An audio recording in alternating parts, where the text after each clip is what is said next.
Est-ce que vous m'entendez? Bonjour, bonjour à tous. Ça- Si ça fonctionne, c'est bon? Super. Euh, bon, bah, bonjour à tous. J'ai même pas eu le temps de dire bonjour à tout le monde pour de vrai, donc je vais le faire. Euh, Qu'est-ce que je vais raconter aujourd'hui? Bonjour à tous les gens qui sont en visio. Donc, on en est à notre 8e bol d'air aujourd'hui, à peu près, je pense, ou 7e. On est content qu'il y ait des gens en présentiel, on est content qu'il y ait des gens en distanciel. Euh, on a ce format un peu bizarre où je parle avec 10 personnes dans une salle avec un micro, mais il y a quand même des gens en visio. Donc aujourd'hui, pour les bols d'air, avec Laurent, on avait eu l'idée de parler des protocoles de vérification des systèmes de ventilation à réception. C'est pas mon domaine de compétence, donc je me suis occupé de rien, j'ai laissé Laurent travailler. Est-ce que tu peux juste passer la slide, Caroline, s'il te plaît? Hop, juste pour représenter un petit peu Fimea, je le fais à chaque fois, donc il y en a qui l'ont vu plein de fois cette slide. Fimea, c'est Fédération interprofessionnelle des métiers de l'environnement atmosphérique. Donc en gros, syndicat professionnel des entreprises qui travaillent sur la qualité de l'air, donc tout sujet de la mesure intérieure, extérieure, des équipements, du service, des fabricants de matériaux, des industriels de plus en plus, des toutes petites structures mono-personnelles jusqu'à des grands groupes maintenant. On a développé des antennes locales et donc avec Laurent, RFI Science et moi, Maxence, dirigeant d'Octopus Lab, on s'occupe de l'antenne Nord. Et c'est à ce titre-là qu'on fait les bols d'air pour parler un petit peu de qualité d'air avec des retours d'expérience et des sujets réglementation. Donc voilà. Euh, ouais, vas-y, tu peux. Merci. Donc pour aujourd'hui, vérification des systèmes de ventilation dans le cadre de la RE 2020. Donc il y a un protocole qui a été mis en place. Il y a des tests qui ont été réalisés auparavant pour tester le protocole et pour le valider. Et donc c'est ce dont on va parler aujourd'hui. Donc au programme aujourd'hui, hop, on va laisser la parole à Olivier Savy, chargé de mission santé-environnement de la ville de Lille. Ensuite, on aura une présentation de Valérie Leprince, directrice de projet ventilation au CEREMA, qui a participé à la mise en place et à l'élaboration du protocole, si je ne me trompe pas. Léa Garot du ministère et de la DHUP, chef de projet qualité d'air intérieur, devait intervenir et finalement ne sera pas dispo. Elle s'excuse platement. Elle est retenue par des urgences liées à des sujets qui nous concernent, mais du coup, elle n'a pas pu ni faire le déplacement, ni même être dispo en visio. Et voilà, on l'excuse et peut-être que ça se fera une prochaine fois. Et enfin, on parlera d'un retour d'expérience avec Alexandre de France de Maison et Cité, donc il y a un bailleur social dans la région des Hauts-de-France et qui nous présentera ce qu'ils ont fait dans le cadre des vérifications des systèmes de ventilation à réception. Donc voilà, j'ai fini mon travail. Je vais pouvoir passer la parole à Olivier. Bonjour à tous. C'est bon, on m'entend bien au niveau du micro? Ok. Bienvenue à la Maison de l'Habitat Durable. Donc, pour ceux qui ne connaissent pas cet équipement, c'est un équipement qui a déjà 10 ans. On va fêter les 10 ans prochainement.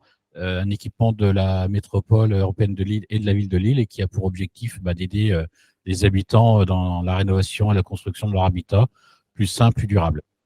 En complément de cette action initiée, donc je vous le dis déjà depuis un certain temps, la ville de Lille avec un certain nombre de partenaires du monde de l'habitat, élaboré le pacte Lille bas carbone. Donc c'est un référentiel destiné à mieux prendre en compte l'énergie, l'eau, l'adaptation au changement climatique, la biodiversité dans les opérations d'aménagement, dans les projets d'habitat, et aussi la question du bien-être. Et dans le bien-être, on retrouve la qualité de l'air intérieur, d'où mon intervention. Donc, l'objectif, c'est bien d'avoir des projets qui prennent mieux en compte cette question-là, notamment pour la santé des habitants. Et là, on va se rejoindre avec l'atelier du jour 12, c'est que justement, dans les exigences du pacte, il y a un aspect contrôle de la ventilation. En effet, on peut concevoir un système le plus performant possible. On sait tous que lors des chantiers, lors de la mise en œuvre, on peut avoir des problématiques. Et donc, du coup, il est important que l'outil conçu, l'outil rêvé, puisse atteindre les objectifs.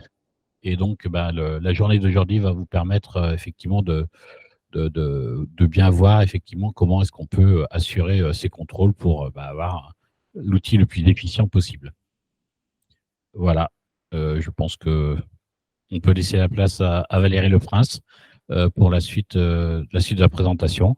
Et en fin d'intervention, si vous avez quelques questions sur les activités de la ville de Lille, je reste à votre disposition. Merci à vous.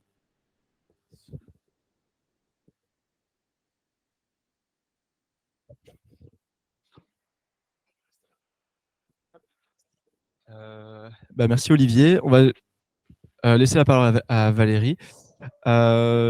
Juste un mot. Donc, comme d'habitude, sur les bols d'air, il y a une session de questions-réponses qui arrive après les présentations.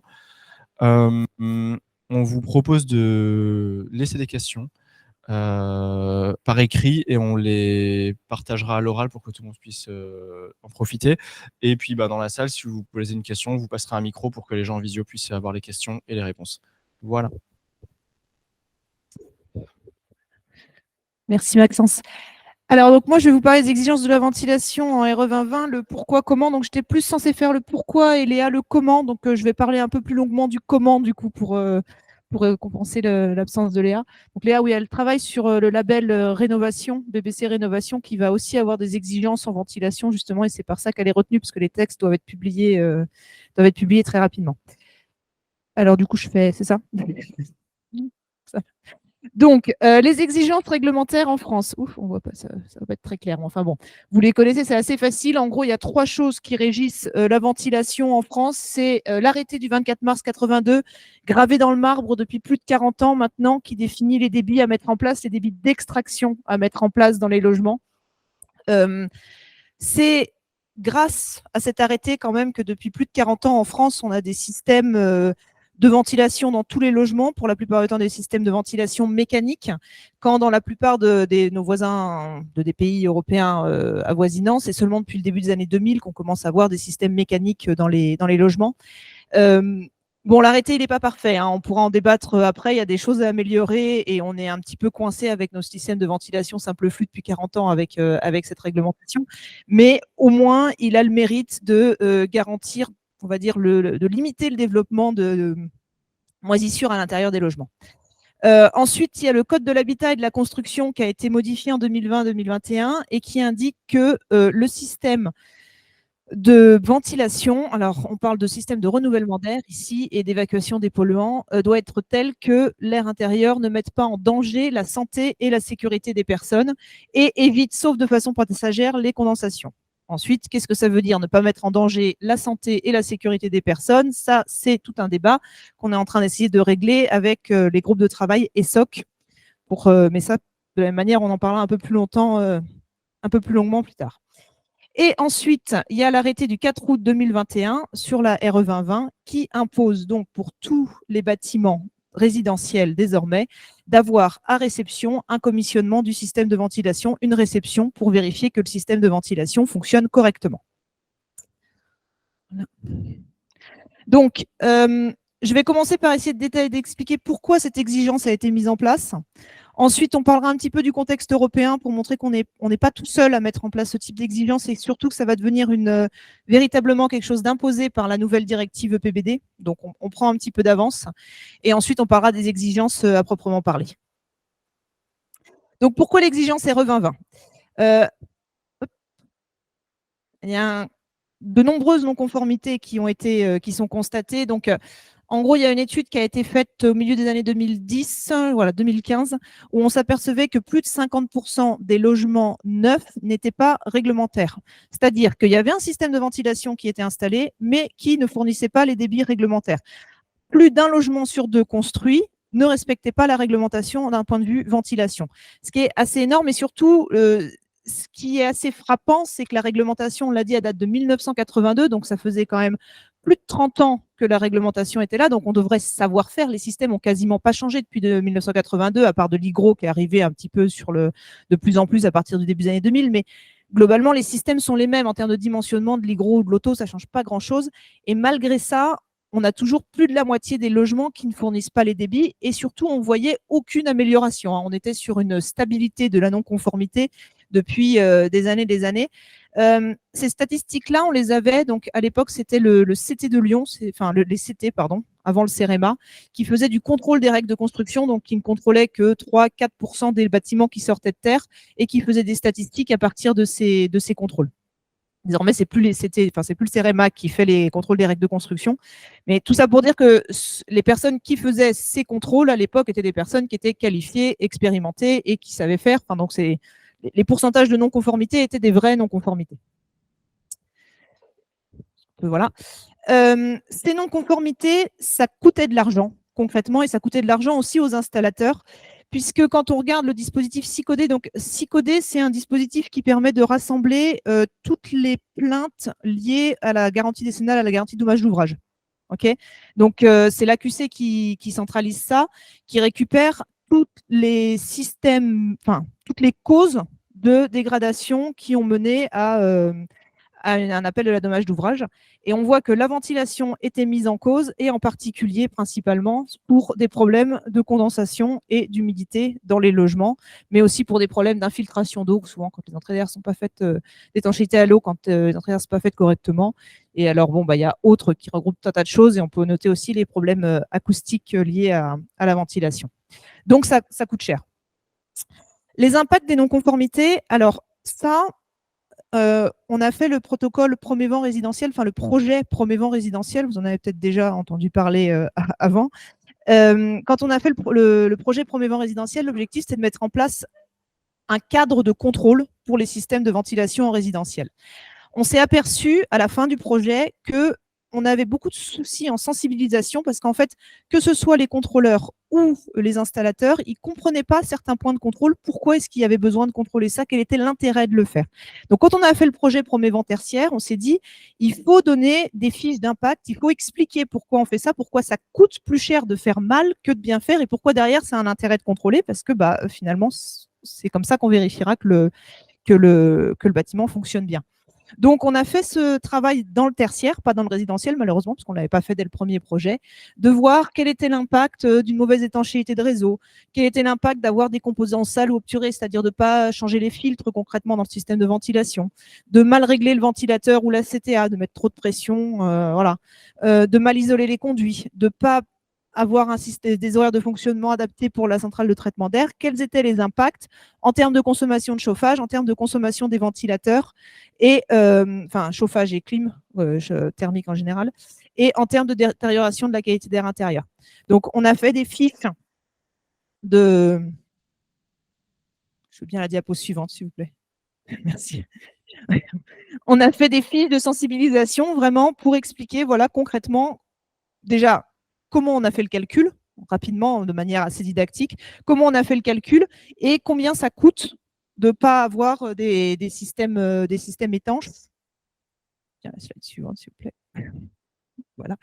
Et donc, typiquement, quand on ne change pas les filtres et qu'en plus, le ventilateur il fonctionne en permanence, on s'aperçoit que chaque année, ça se compte en milliers d'euros les surcoûts liés à l'encrassement des filtres, parce que dès lors que le ventilateur doit compenser la surpression engendrée par l'encrassement du filtre, ça coûte très très cher, alors qu'un filtre ne coûte pas si cher que ça à la base. Voilà. Donc, toutes ces fiches, elles peuvent être retrouvées sur le site Promévent, et donc vous pouvez vous en servir aussi pour faire de la sensibilisation. Alors, le livre blanc de la ventilation, ça c'est un document qui date de 2018. Donc, il y a tout un groupe de travail qui s'est réuni. Donc, c'est un groupe de travail qui, à la base, participe à ce qu'on appelle le Club Ventilation, qui est un groupe de consultation réuni par le ministère de la Transition écologique, par la DHUP précisément.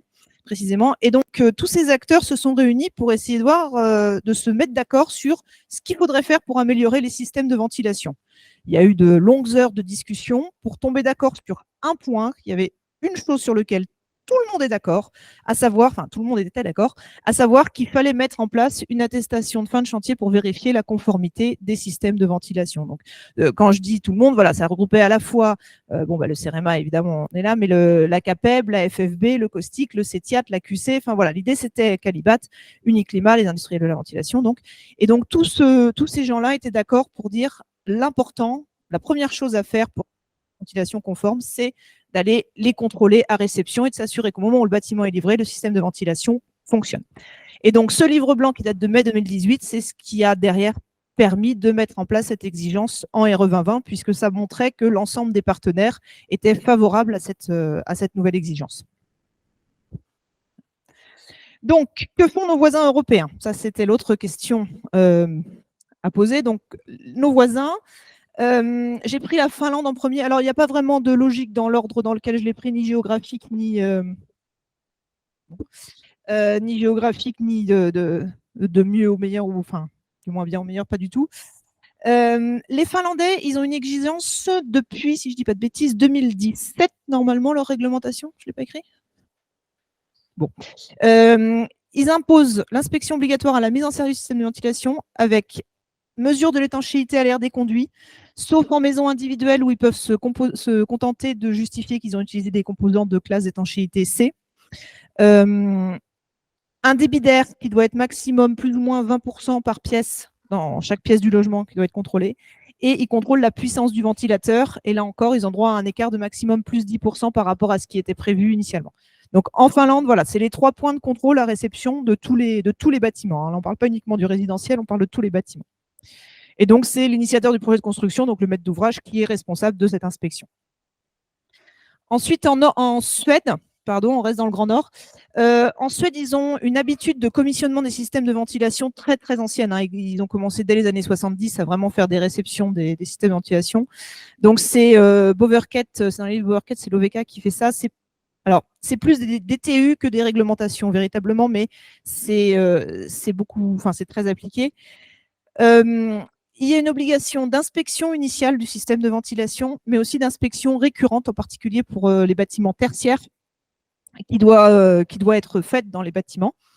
Le maître d'ouvrage en est responsable, donc c'est généralement effectué par un inspecteur indépendant, mais ce n'est pas obligatoire, ça peut être effectué par l'installateur lui-même. Et c'est le comité de construction de la municipalité qui doit veiller à l'application de la loi. Donc ça, c'est un petit peu comme en France, c'est-à-dire que, in fine, c'est celui qui délivre le permis de construire qui doit vérifier à la fin que le bâtiment respecte effectivement la réglementation. Et c'est au maître d'ouvrage d'en fournir la preuve. Donc, dans ce cas-là, ils font des mesures de débit dans toutes les branches. Donc, ils font beaucoup de mesures en gaine, beaucoup moins de mesures en terminaux en Suède que nous. Et donc, en fait, ils vérifient la branche qui dessert une partie du bâtiment et pas forcément chaque pièce en elle-même. Ils évaluent le système de ventilation à la demande, le fonctionnement du contrôle, en fait. Ils font des mesures acoustiques. En revanche, ils ne font pas de mesure de puissance du ventilateur. Ça, c'est la Suède. Si on passe à l'Allemagne.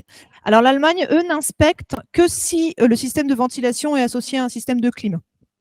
Et avec une inspection qui doit être faite à la mise en service et tous les 10 ans. Et donc, ils mesurent les débits d'air, les systèmes de contrôle, les puissances de fonctionnement par un inspecteur qui est reconnu compétent. Et donc là, il n'y a pas de principe de qualification. C'est pas comme en France. Le principe, c'est on évalue en fonction de son niveau d'études et du type d'études qu'il a fait, de son niveau d'études et de l'expérience qu'il a dans le milieu. Et c'est comme ça qu'en Allemagne, on justifie qu'on est compétent pour faire des inspections. Il n'y a pas un protocole de qualification comme en France. Ensuite, le rapport doit être enregistré.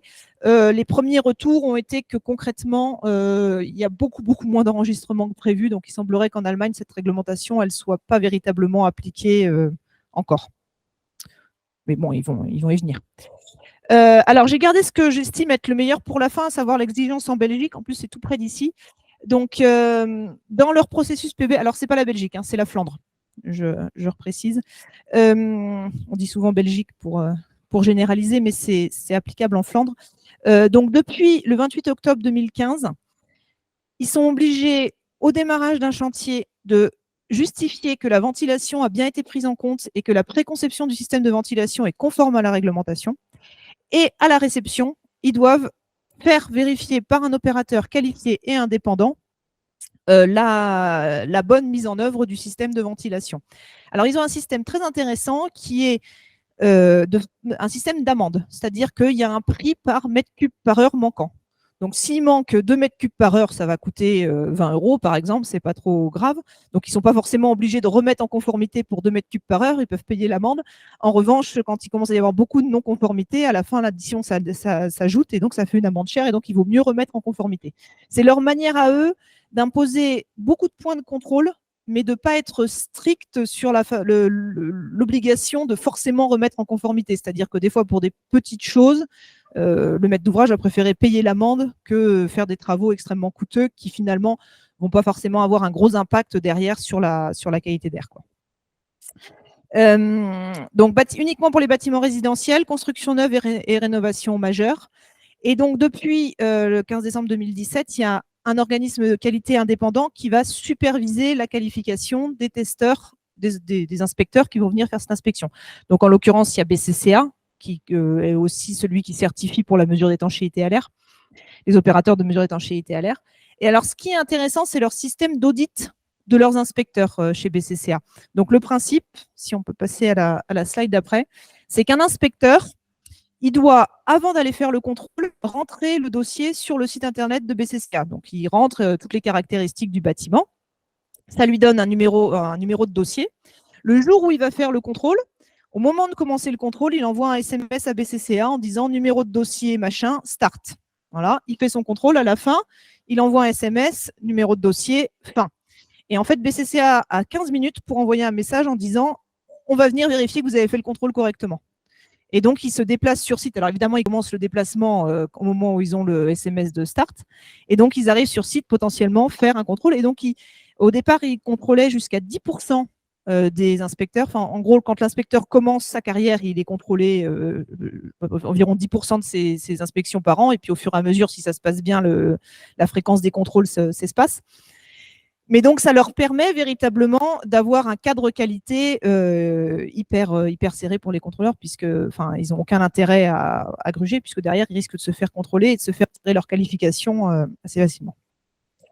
Voilà. Suivante. Et donc, j'en viens à la nouvelle directive EPBD et de pourquoi en France, on essaye de prendre un petit peu d'avance vis-à-vis de ça, parce qu'il va y avoir beaucoup de nouvelles exigences qui vont devoir être mises en place dans les années à venir. La nouvelle directive européenne, alors, le principe d'une directive européenne, déjà, c'est qu'elle ne s'impose pas elle-même aux citoyens européens. Ce qu'elle impose, c'est qu'elle impose aux pays membres de mettre en place une réglementation qui soit cohérente avec cette directive. Donc, la nouvelle directive EPBD, elle s'accorde pour dire qu'il faut traiter la qualité de l'environnement intérieur et la performance énergétique dans la même directive. C'est-à-dire qu'il ne faut pas uniquement mettre des exigences sur la performance énergétique des bâtiments, mais mettre des exigences sur la qualité d'environnement intérieur. C'est quelque chose que je disais quand je faisais ma thèse sur le sujet il y a plus de 15 ans. Faire un bâtiment zéro énergie, c'est très facile. À l'époque, c'était le début des tentes 2 secondes, là, vous savez. On jette une tente dans le jardin, c'est zéro énergie. En revanche, en qualité d'environnement intérieur, on n'est pas terrible, quoi. Donc, faire un bâtiment zéro énergie qui est un environnement intérieur, donc, qualité de l'environnement intérieur, c'est tout. Hein, c'est qualité de l'air, qualité énergétique, enfin, confort thermique, acoustique et éclairage. Faire un bâtiment zéro énergie avec un bon environnement intérieur, ça, c'est déjà beaucoup plus compliqué. Donc, la nouvelle directive européenne, elle va imposer à réception non pas uniquement désormais de vérifier la consommation énergétique des bâtiments, mais de vérifier aussi la qualité de l'environnement intérieur. Alors, elle n'est pas encore publiée, elle est encore en discussion tripartite. Là, le Parlement a validé, mais il faut encore que le Conseil et la Commission la valident. Mais globalement, sur ces éléments-là, il n'y a pas trop de débat, donc c'est vraiment ce qu'on devrait voir apparaître en fin d'année, cette exigence de commissionnement de la qualité de l'environnement intérieur, en neuf et en rénovation. Voilà, donc ça, c'était juste pour citer les articles dans lesquels la qualité environnementale est interrogée. Donc, ça veut dire que ce que dit l'article 11A, c'est que dans les 2 ans qui vont suivre la publication de la directive, tous les États membres devront avoir mis en place des indicateurs mesurables pour la qualité de l'environnement intérieur qui vont comprendre le CO2, température, confort thermique, humidité relative, accès à l'éclairage naturel, débit de ventilation, taux de renouvellement d'air et confort acoustique, et un cadre pour imposer le contrôle de ces éléments-là à réception des bâtiments, après, enfin des bâtiments neufs et après un bon niveau, une grosse rénovation. Voilà. Donc ça veut dire que concrètement, nous en France, avec la RE 2020, on impose le respect, de vérifier les débits de ventilation, mais on aura d'autres éléments à intégrer sur les prochaines révisions de nos réglementations. Voilà. Et alors, juste pour parler de l'uniformisation des pratiques en termes d'inspection des systèmes de ventilation et des normes européennes, là, on arrive sur la partie passionnante. Mais non, j'adore les normes, en plus, c'est vrai, j'en fais beaucoup. Ça m'amuse beaucoup. Non, mais juste pour dire que voilà, on a pris en France le leadership des normes d'inspection, donc du groupe de travail sur l'inspection des systèmes de ventilation, pour garantir que ce qui sort au niveau des normes européennes soit cohérent avec ce qu'on fait en France, et notamment avec le protocole Promévent, qui nous donnait un petit peu d'avance par rapport aux autres. Donc, c'est-à-dire que là, actuellement, on est en train de réviser la norme 16211 qui explique comment faire toutes les mesures de débit d'air. Et donc, on s'assure notamment qu'elle est compatible avec le protocole Promévent. On est aussi en charge de la norme 16798-17 et 18, son guide d'application sur l'inspection des systèmes de ventilation dans le cadre de la directive européenne. Donc, c'est celle-là qu'on devra réviser quand la nouvelle directive sera publiée. Et il y a une autre norme aussi qui est en révision, qui est la 12599 sur les mesures acoustiques, puissance du ventilateur, étanchéité des conduits. Là-dessus, on n'a pas le lead, mais on participe au groupe de travail. Et c'est l'Allemagne qui a le lead de cette révision-là. Voilà. Voilà. Et donc maintenant, on va en venir aux exigences à proprement parler, puisque quand même, c'était un peu le sujet aussi. Et donc, l'attestation de conformité RE 2020. Donc, l'attestation de conformité RE 2020. Le maître d'ouvrage s'engage à prendre en compte les exigences suivantes concernant les systèmes de ventilation. Le système de ventilation du bâtiment sera vérifié et ses performances seront mesurées par une personne reconnue compétente par le ministère en charge de la construction. Ça veut dire quoi? Ça veut dire que au moment déjà du dépôt du permis de construire, le maître d'ouvrage doit faire une attestation pour justifier qu'il va prendre en compte et mettre en place un système de ventilation et qu'à la réception, il va le faire vérifier. Ensuite, à la réception, pour pouvoir obtenir la DAACT, l'attestation d'achèvement et de conformité des travaux, il va devoir faire un contrôle par un opérateur autorisé qui va vérifier que le système de ventilation est effectivement conforme.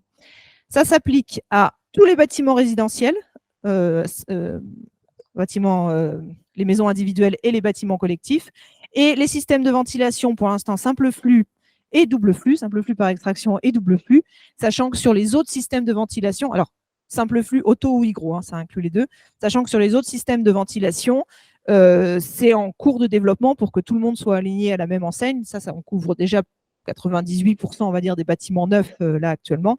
Et ensuite, l'objectif, c'est de mettre en place des protocoles pour tous les systèmes de ventilation et pas uniquement cela. Voilà. Pour pouvoir faire ce contrôle, un opérateur qui est qualifié, ça veut dire concrètement qualifié par Calibat, avec la qualification 8741. Il y a un agrément il y a un accord entre Calibat et le ministère en charge de la construction. Il y a une convention qui est signée entre les deux, qui en gros permet au ministère de déléguer à Calibat la qualification. Donc, en contrepartie, Calibat doit fournir des statistiques, et respecter un cadre qualité qui a été fixé par le ministère. Et en gros, tout opérateur qui est qualifié par Calibat est automatiquement reconnu compétent par le ministère. Donc, pour pouvoir être qualifié, il faut suivre et valider une formation agréée. Donc, pareil, l'agrément des formations, ça ne marche pas non plus. Elle est gérée par l'attestation des formations? Non, la validation, c'est mieux. La validation des formations, elle est gérée par le ministère, plus précisément le CEREMA.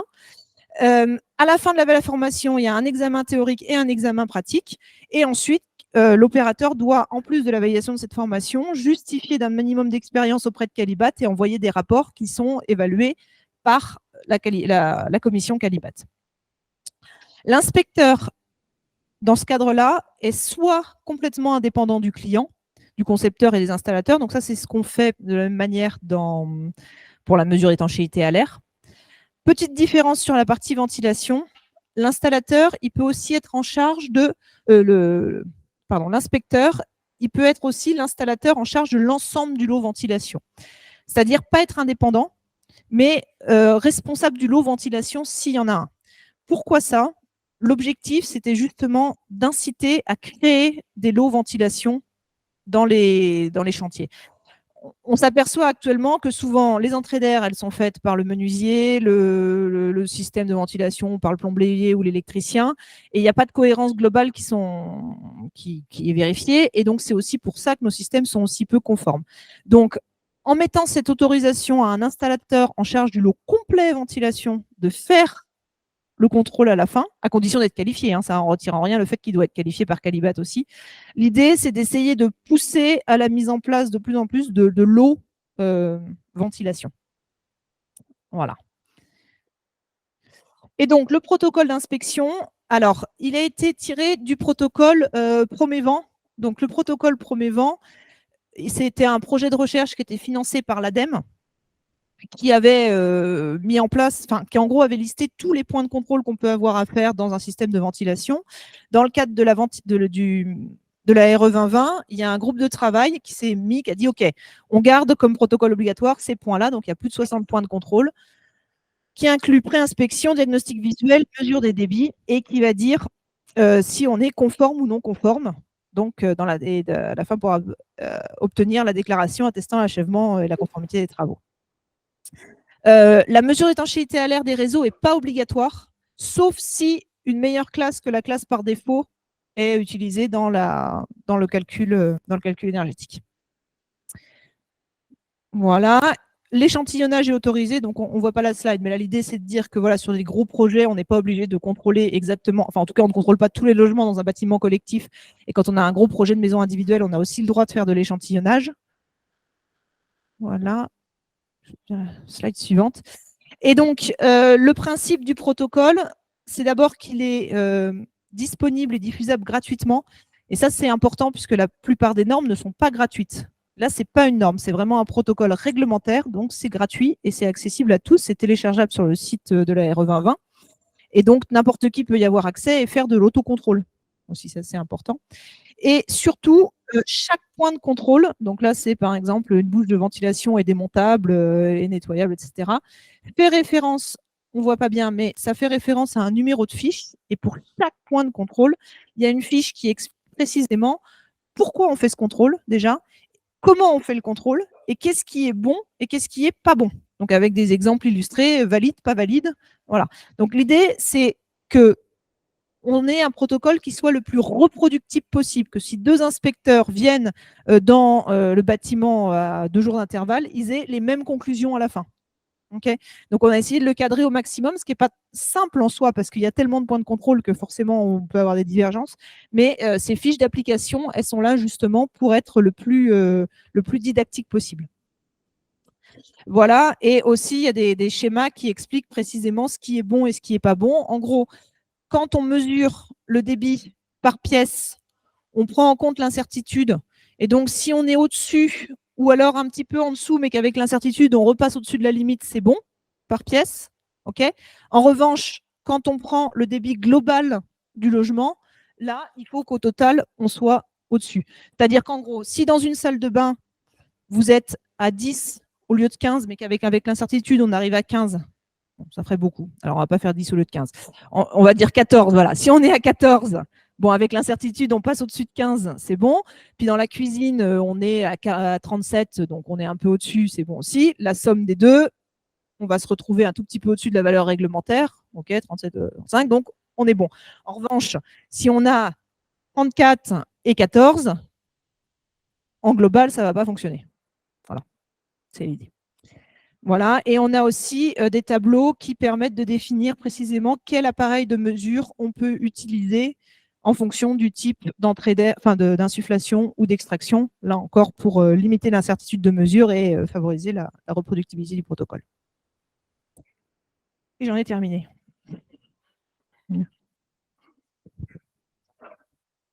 Merci Valérie. Je crois que je suis hors cadre.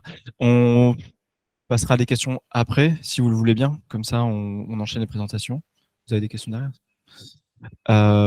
Et donc, il n'y a pas Léa Garot. Donc, c'est Alexandre de France qui vient présenter, c'est bien ça? Voilà. Oui, tu peux venir. C'est la présentation, Caroline? Alexandre de France, je représente un important bailleur social de la région de France qui s'appelle Maisons et Cités. Et aujourd'hui, ce que je voulais vous offrir, c'est un retour d'expérience sur la réalisation du contrôle de systèmes selon le protocole RE 2020. On voulait se prêter à l'exercice pour savoir comment ça se passait, quelles allaient être les conséquences en cas de non-conformité et comment aussi on pouvait se préparer à ces nouvelles exigences de l'ARE 2020. Donc, Maison et Cité, quelques chiffres clés pour celles et ceux qui ne connaissent pas. Donc, c'est un bailleur social, donc entreprise sociale pour l'habitat, qui possède un patrimoine d'un peu plus de 64 000 logements. Patrimoine qui a quelques particularités. La première des particularités, c'est d'être pratiquement exclusivement du logement individuel, de type minier. Donc, pour 97% des 64 000 logements, ce sont des logements individuels. Très peu de collectifs, et quand on a du collectif, c'est du très petit collectif. Donc, ça nous offre une différence quand même par rapport à nos confrères bailleurs sociaux.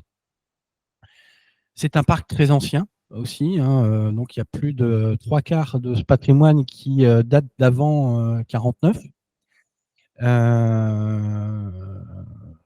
Bâtiment le plus vieux date de 1850, pour vous donner un ordre d'idée. Près de 40% de ce parc, 37% pour être précis, qui est classé au patrimoine mondial de l'UNESCO, ce qui fait qu'on ne peut pas faire ce qu'on veut, notamment quand on souhaite faire une isolation par l'extérieur. C'est tout de suite compliqué.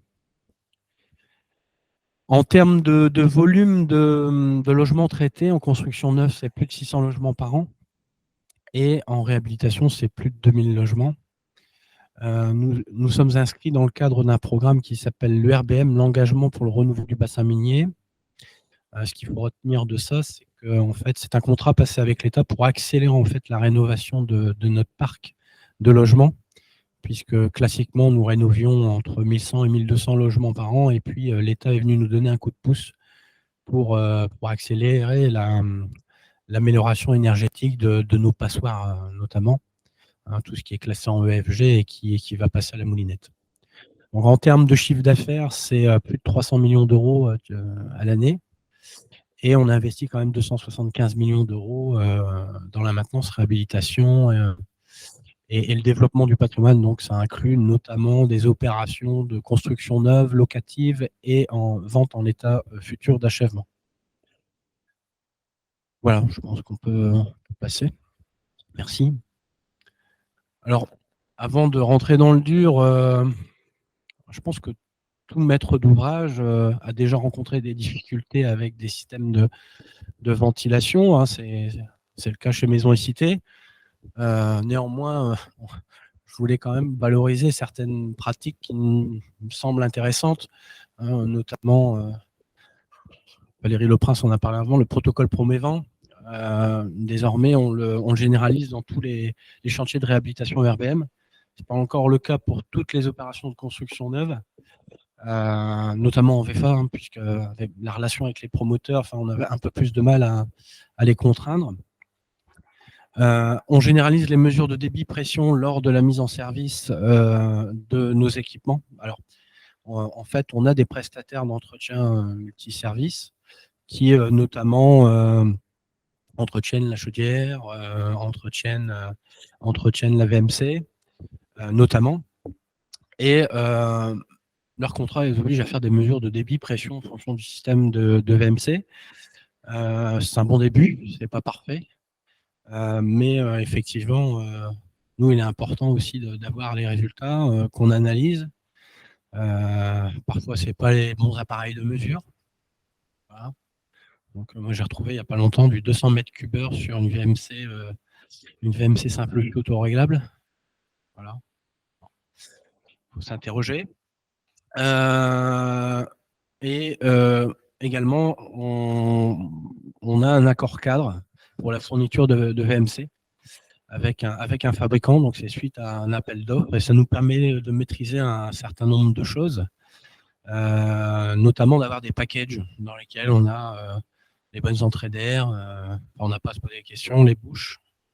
On a aussi prévu en fait un réseau de gaines semi-rigide. Donc en fait, il y a 2 kits parce que le souple, on a encore du mal aujourd'hui à l'exclure du marché pour des raisons de coût. Et donc ça, je trouve ça intéressant parce que ça nous permet de maîtriser un certain nombre d'aspects. Et puis, aux entreprises de mieux maîtriser la mise en œuvre, parce que tout est en kit, des VMC. Et puis, il y a aussi ce qui est exigé dans le cadre de ces marchés, c'est que l'industriel nous apporte support dans le cadre de la mise en œuvre de ces produits. Donc, il y a des formations qu'on impose aussi auprès de nos entreprises partenaires. Voilà. Je pense qu'on peut passer. Merci. Alors, l'intérêt de cet accord cadre, j'en ai parlé. Alors, notamment sur les gaines semi-rigides, effectivement, ça peut être entretenu parce qu'on se pose des questions quand même pour les gaines souples, comment on entretient. Et puis les pertes de charge et les conditions de l'étanchéité à l'air. Donc là, je vais vous parler du bâtiment qui a fait l'objet du contrôle de ventilation. Donc la mission a été confiée à Air Efficience, à Laurent, que j'ai accompagné parce que je découvrais en fait en quoi ça consistait. La visite a été très pédagogique, j'ai appris beaucoup de choses et je tenais à t'en remercier. Donc c'est en fait 2 bâtiments collectifs qui représentent au total 49 logements. Donc je crois qu'il y a un collectif de 27 logements et l'autre qui fait 22 logements au total. Donc un peu moins de 3000 m² de surface habitable. C'est une opération RT 2012, donc pas d'obligation en la matière, mais on se dit est-ce qu'on est bon ou on n'est pas bon? Est-ce que ce bâtiment-là, s'il avait, le permis de construire était au 1er janvier 2023, par exemple, est-ce que ça aurait été bon? Voilà. Donc les performances sont somme toute assez classiques pour un bâtiment neuf, puisqu'on est en classe B pour l'énergie, en classe C pour le carbone, puisque c'est un système individuel de chauffage gaz et une VMC collective hydro-réglable de type B. On peut passer, merci. On vient tout de suite à la conclusion, comme ça, voilà, j'évite tout suspense. On n'est pas conforme. Voilà. Alors, ce qu'on peut voir, malgré tout, c'est qu'on est à 70% de bons résultats, 28 sur 40, c'est pas mal, on est au-dessus de la moyenne. Mais non, il ne suffit pas d'avoir la moyenne, il faut avoir 100% des points. Alors, il y a des points non obligatoires où là, on a 56%. Et en termes sur les mesures, 86%, ce qui paraît pas mal, mais ça ne suffit pas. Ça reste non conforme. On va voir pourquoi. Et on peut passer, s'il vous plaît, merci. On va voir pourquoi. Il y a des choses qui sont finalement pas si graves que ça. Alors, d'abord, il y a une pré-inspection, donc avec un recueil documentaire, un certain nombre d'éléments que l'opérateur de mesure réclame. Et on s'est aperçu qu'il n'y avait aucun guide ou notice d'utilisation et de maintenance. Voilà. Donc ça, c'est des choses, je pense, qu'on peut corriger facilement. Si on peut passer, merci. Alors sur les plans, effectivement, on trouve bien les références les plans de réseau de ventilation. On trouve bien les références des entrées d'air, c'est très précis même. Isola HY plus E2A 37 dB, on a même le niveau d'absorption acoustique, mais par contre aucune référence au niveau des bouches. Ça aurait pu être sympa de les mettre parce que ça facilite quand même le contrôle. On trouve même le diamètre des gaines, 160, mais pas les références des bouches. On peut passer, s'il vous plaît, merci. Alors, il y a aussi une discordance entre la référence du caisson qui est prévue dans l'étude thermique réglementaire et la référence du caisson qui se trouve dans le dossier technique. Donc ça figure également comme une non-conformité. Alors aussi un point, lorsqu'on a fait la visite, l'entreprise titulaire du lot ventilation n'était pas présente et on n'a pas pu tester les alarmes. Une autre erreur qu'on voit régulièrement, en tout cas avec l'entreprise qui a réalisé la pose, c'est que les bouches ne sont pas vérifiables parce qu'elles sont vissées. Il faut pouvoir vérifier en fait la manchette qui se trouve derrière la bouche et qui assure en fait l'étanchéité entre la bouche et la gaine. Et là, c'est pas possible, quoi. Il faut démonter les bouches. Merci.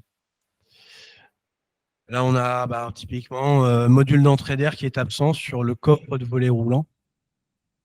Bon, c'est gênant, ne serait-ce que pour vérifier la référence ou si ça fonctionne bien. Dans un autre style, c'est la même pièce, hein.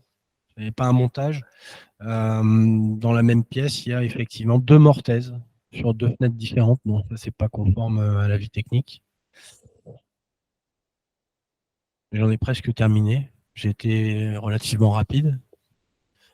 Alors, là où on peut s'interroger, c'est comment éviter ces non-conformités. Parce que finalement, moi, ça me paraît pas plus grave que ça. Je n'ai pas cité toutes les non-conformités, mais j'ai fait au plus simple.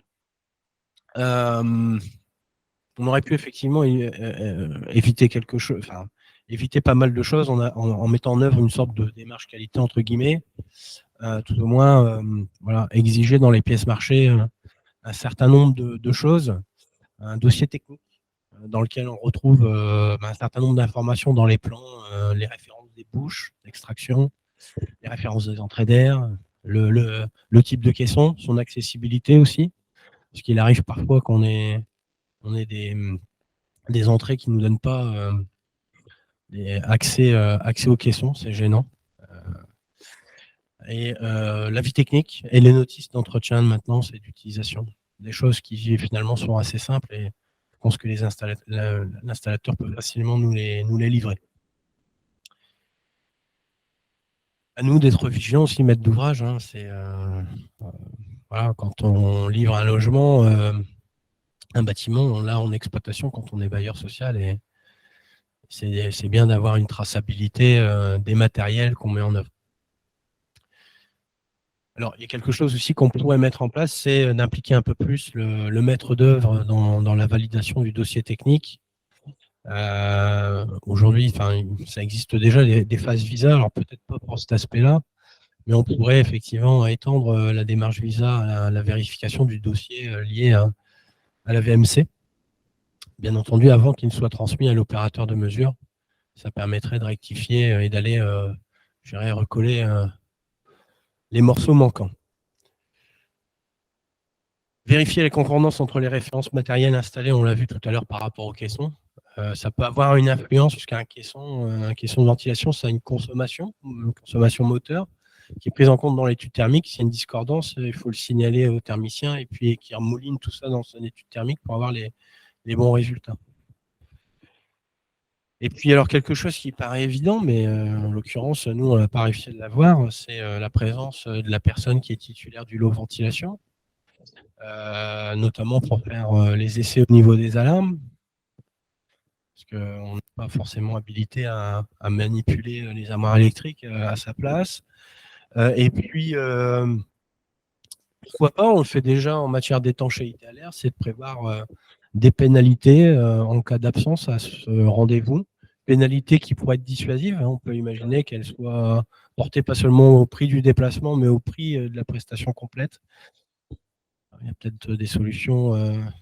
Moi, je pense que quand on peut éviter de mettre des pénalités, parce que ce n'est pas la finalité en soi qu'on recherche, hein. On souhaite que la prestation soit faite et bien faite, mais quand on n'a pas le choix, on fait. Et notamment pour tout ce qui est test d'étanchéité à l'air, on n'a pas trouvé d'autre solution. Voilà, je crois en avoir terminé. Je vous remercie pour votre attention.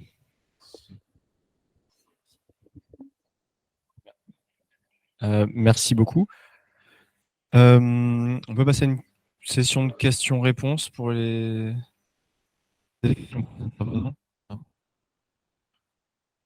Et si vous pouvez juste vous présenter pour les gens qui ne voient pas à travers on va bouger, mais...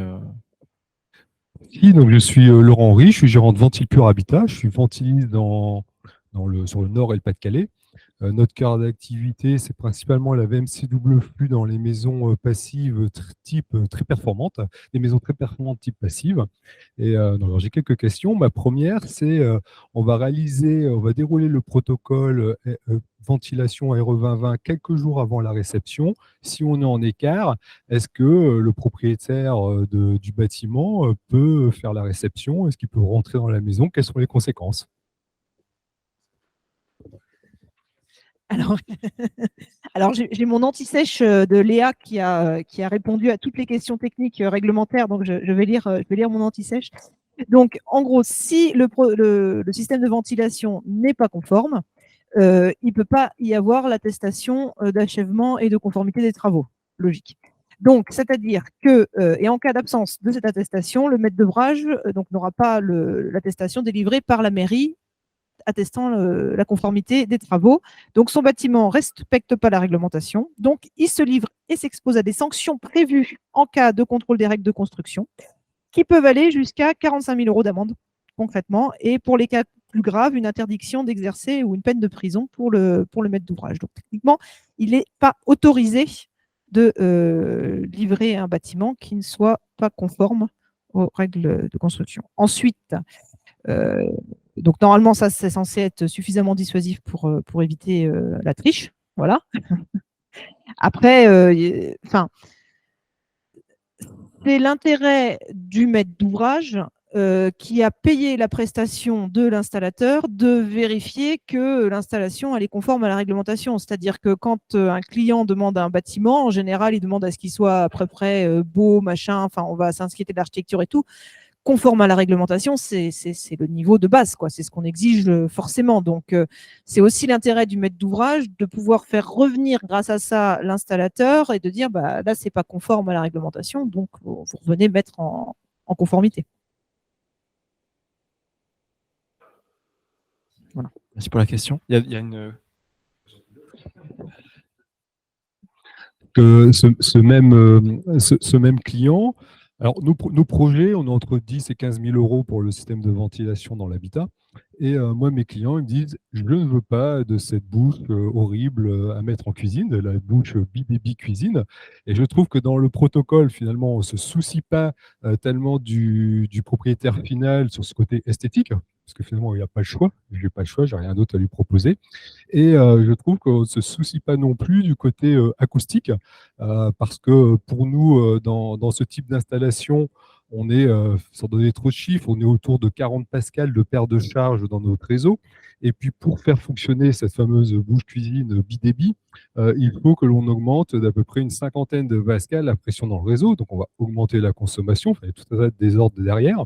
Et on arrive après dans des problématiques de bruit, car nous sommes dans des maisons souvent en ossature bois, qui sont très silencieuses, très confortables, triple vitrage, et la notion de bruit est très importante. Et donc, je voudrais savoir comment on peut faire finalement pour répondre aux critères sans cette bouche bidébi cuisine dont l'esthétique ne convient pas aux clients et sans devoir augmenter la pression dans le réseau, faire du bruit. Alors, il y a deux parties à la réponse. Déjà, sur la partie bidébi. Le grand débit, il est fait pour faire du bruit. C'est normal qu'il fasse du bruit parce que l'objectif, c'est justement de ne pas rester en grand débit. C'est-à-dire que le grand débit, il est là au moment de la cuisine, au moment de la production de polluants spécifiques, pour venir extraire les polluants au moment où ils sont produits. Si on reste en grand débit en permanence, ça coûte cher énergétiquement. Donc, c'est pas involontaire, on va dire, que le grand débit fasse du bruit. C'est pour ça que l'occupant s'aperçoive qu'il est passé en grand débit et qu'il faut qu'il pense à repasser en petit débit parce que pour pas rester pour pas consommer trop d'énergie, en fait. Donc, un grand débit qui fait du bruit, théoriquement, c'est pas censé être problématique parce que c'est 2 fois une demi-heure, 2 fois 1 heure par jour, normalement. C'est au moment de la cuisine. Alors après, bon, s'il y en a qui cuisinent dans la nuit, ça peut être problématique. Mais en général, normalement, à midi et à 19h, c'est pas trop gênant. Ensuite, effectivement, actuellement, on ne peut pas être réglementaire sans grand débit. L'arrêté de 82 impose que dans la cuisine, on puisse avoir un grand débit cuisine. Actuellement, donc j'en ai parlé très brièvement, on a le groupe de travail ESSOC. Donc ESSOC, c'est une réglementation qui n'est pas spécifique à la ventilation, mais tout sur la simplification des réglementations et des normes, mais qui est censée promouvoir l'innovation. Et donc, dans ce groupe de travail, on essaye de mettre en place des critères de performance des systèmes de ventilation qui permettront d'éviter d'appliquer l'arrêté de 82. C'est-à-dire que pour les bâtiments du futur, c'est à partir de 2025-26, l'idée, ce sera d'avoir le choix, soit appliquer l'arrêté de 82, soit mettre en place, justifier qu'on atteint des résultats de performance, des résultats minimaux de performance. Et donc, c'est ce qu'on est en train d'essayer de mettre en place, de dire, voilà, il faut maintenir tel niveau de qualité d'air en termes d'humidité, en termes de CO2, en termes de polluants produits dans la cuisine, en termes de polluants produits en général par le bâti. Il faut maintenir un niveau d'exposition, un certain niveau d'exposition pour les occupants. Si votre système de ventilation, il arrive à le faire sans respecter l'arrêté de 82 et que c'est validé par un organisme certificateur, alors c'est bon, on n'est pas obligé de respecter l'arrêté de 82.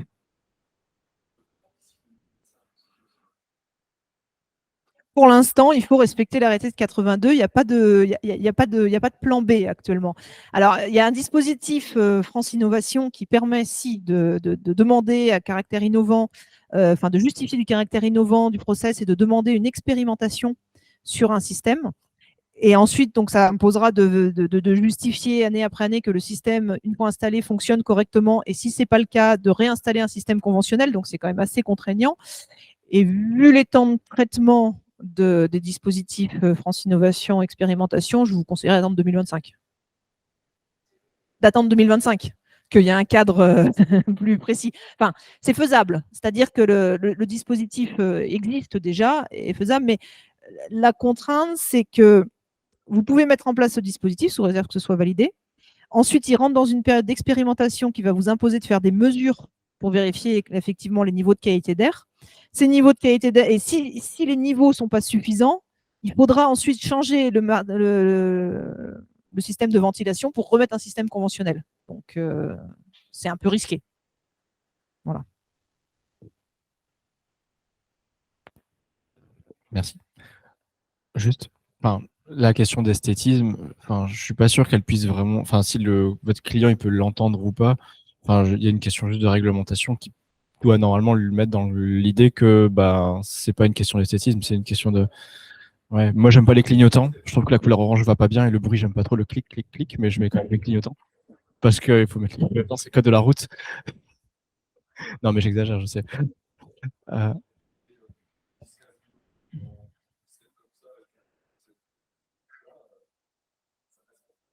Okay. Mais après sur de la maison individuelle, on a quand même le choix en termes d'esthétisme parce que l'autorégulation peut se faire au niveau du groupe, donc on n'est pas obligé de mettre des bouches. Par exemple, vous prenez le système, je vais faire de la pub, c'est mal, mais le système Renson, vous mettez les bouches que vous voulez et vous avez quand même de l'hydro à la fin. Quoi. Sauf que quand on lit la fiche précisément, on parle uniquement de la bouche, d'aller relever à la bouche, de démonter la bouche, de contrôler la bouche. À aucun moment on parle du registre bidébit, du clapet autoréglable qui pourrait être sur l'installation en amont. Mais dans la fiche, à aucun moment on parle d'un autre système que la bouche. C'est la bouche qu'il faut aller contrôler à chaque fois. Il faut qu'il y ait une bouche dans la cuisine, ça on n'a pas le choix. Oui, d'accord, mais le contrôle est demandé d'être fait sur la bouche. Il n'autorise pas dans la lecture que le bidébit se fasse avec un registre bidébit positionné sur le réseau, etc. Si. Quoi, voilà. Si.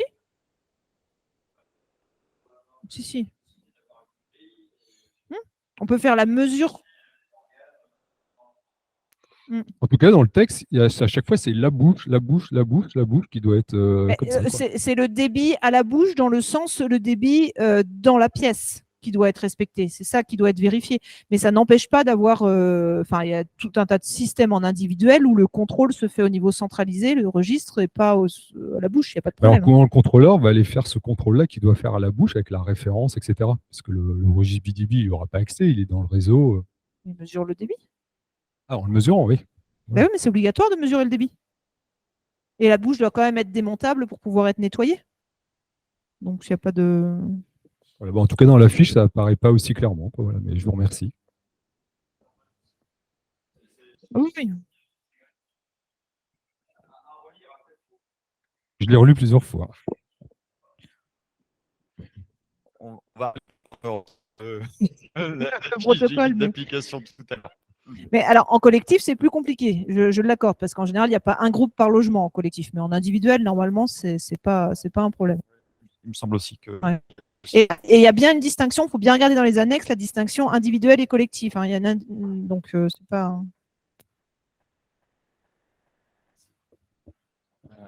Il y a d'autres... Ouais. Alexandre ? Alors, moi, je m'interroge dans quelle mesure les gaines souples pourraient être maintenues.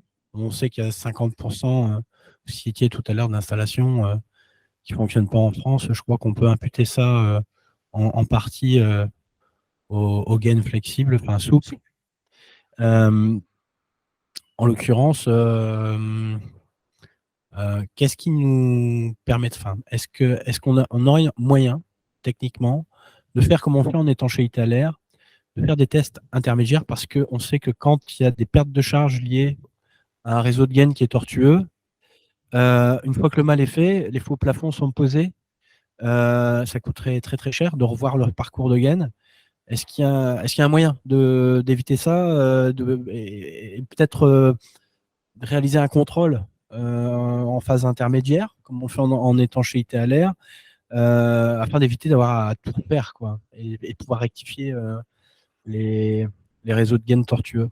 Alors, oui, alors si vous voulez mon point de vue personnel, les gaines souples n'ont plus rien à faire dans les réseaux de ventilation. Enfin, on ne devrait plus y avoir de gaines souples du tout, éventuellement quelques centimètres à la fin, parce que voilà, pour faire le raccord, et encore, le semi-rigide devrait remplacer tout ça. Mais ça, bon, c'est un autre point.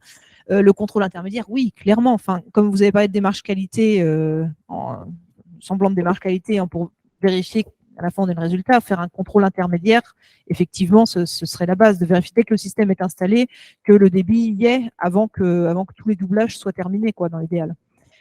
Et c'est tout à fait possible de le faire. Il n'y a pas de cadre de démarche qualité comme il y en a une pour l'étanchéité à l'air, c'est-à-dire qu'il n'y a pas pour la ventilation cette possibilité de mettre en place une démarche qualité et donc d'éviter le contrôle pour l'instant. Mais par contre, le promoteur peut tout à fait faire des contrôles intermédiaires et c'est fortement conseillé, évidemment. Ben, la mesure, c'est-à-dire qu'il faut installer la bouche, quoi, pour pouvoir faire. Ouais, en individuel, c'est pas. Mais oui, c'est. Après, les gaines souples, c'est en maison individuelle. Donc, il y a. Voilà, c'est un logement, donc c'est plus simple à faire en intermédiaire. Alors, le collectif, le problème, effectivement, c'est qu'il faut, pour pouvoir commencer à faire les mesures, il faut que toutes les bouches soient installées sur toute la colonne. Donc là, c'est pas si simple que ça. Mais en individuel, normalement, ça se fait bien.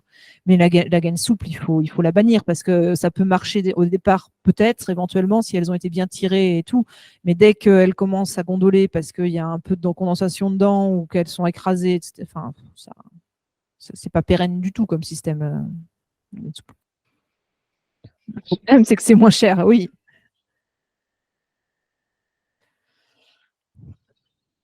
Oui, c'est pas interdit à la vente, oui.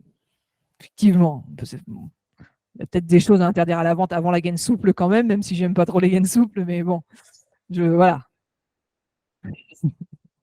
Mais bon, effectivement, vraiment, ça coûte moins cher au départ, mais ça coûte plus cher à remettre en conformité après, quoi. C'est comme tout, le bon marché est toujours trop cher. On a une question qui vient du chat. Du coup, je répète juste, mais je ne sais pas pour qui est cette question. Où peut-on trouver la liste des opérateurs 8741 autorisés? Sur le site RE2020, je crois que je l'avais dans mon slide, le lien vers le site RE2020, vous l'avez sur le site Calibat, en tapant qualification 8741, les deux sont les mêmes, enfin l'un renvoie à l'autre, donc voilà. Il n'y en a pas beaucoup pour l'instant, mais beaucoup de gens sont formés. C'est vrai? Félicitations. Il n'y en a pas encore beaucoup. Par contre, on a beaucoup d'opérateurs qui sont formés et donc on estime qu'ils attendent d'avoir de la demande pour passer véritablement à la qualification Calibat. C'est toujours un processus un peu long et voilà. C'est ce qui garantit la qualité derrière, mais c'est vrai que c'est un peu long et rébarbatif d'obtenir cette qualification. On peut l'entendre. Est-ce que la demande est déjà là, dans les CTP pour que... Alors, en fait, c'est pour les permis de construire déposés depuis le 1er janvier 2022. Donc, les bâtiments on commence à sortir, mais... Ok. Voilà. Ok. Donc là, l'offre et la demande vont se créer, quoi. C'est ça. Ok. La demande, de toute façon, ils n'ont pas le choix. Donc, mais c'est vrai que comme c'était les permis de construire déposés au 1er janvier 2022, alors il y en a qui prennent de l'avance, qui vérifient leur chantier, même s'ils n'étaient pas soumis. Mais la plupart, quand même, attendent d'être vraiment contraints, quoi. Voilà.